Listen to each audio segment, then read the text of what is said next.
హేమాయణంలో ఈరోజు మధ్యాహ్నం బులెటిన్కు స్వాగతం. ఇది 20 రూపాయల కొత్తిమీర. మొన్న శుక్రవారం తెచ్చాను, అయితే చాలా బాగుంది ఈరోజు కూడా. నిజానికి కొత్తిమీర అంత మంచిది రావడం లేదు, వచ్చినా సరే కొంచెం రేటు కూడా ఎక్కువగా ఉంది. దాన్ని కొంచెం ఒక్క రెమ్మ పక్కన పెట్టి మిగిలిందంతా శుభ్రం చేసుకున్నాను.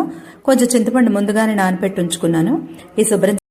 ఈ కొత్తిమీర, చింతపండు, ఒక పచ్చిమిరపకాయ, ఉప్పు, ఇంగువ వేసి ఒకసారి గ్రైండ్ చేసుకుని 1 స్పూన్ బెల్లం తరుగు వేసి మళ్ళీ గ్రైండ్ చేసుకోవాలి. ఇది సూపర్ అంటే సూపర్గా ఉండే గ్రీన్ చట్నీ. మరి మెయిన్ కోర్స్ ఏంటంటారా? యథాప్రకారం నా పెసరట్టు. వీలైతే మళ్ళీ ఈరోజు రేపు కూడా అన్నం అవాయిడ్ చేద్దాం అనుకుంటున్నాను అధ్యక్ష. అందుకని ఆ పెసరపప్పులో 1 స్పూన్ వరిపిండి, 2 పచ్చిమిర్చి, చిన్న అల్లం ముక్క వేసి గ్రైండ్ చేసుకున్నాను. జీలకర్ర కూడా కలిపి అట్లల్లా పోసాను. చిన్న చిన్నవి ఒక 3, బుజ్జిది ఒకటి వచ్చింది. పెసరట్టు విత్ గ్రీన్ చట్నీ ఈ రోజు లంచ్ అయితే ఇదే.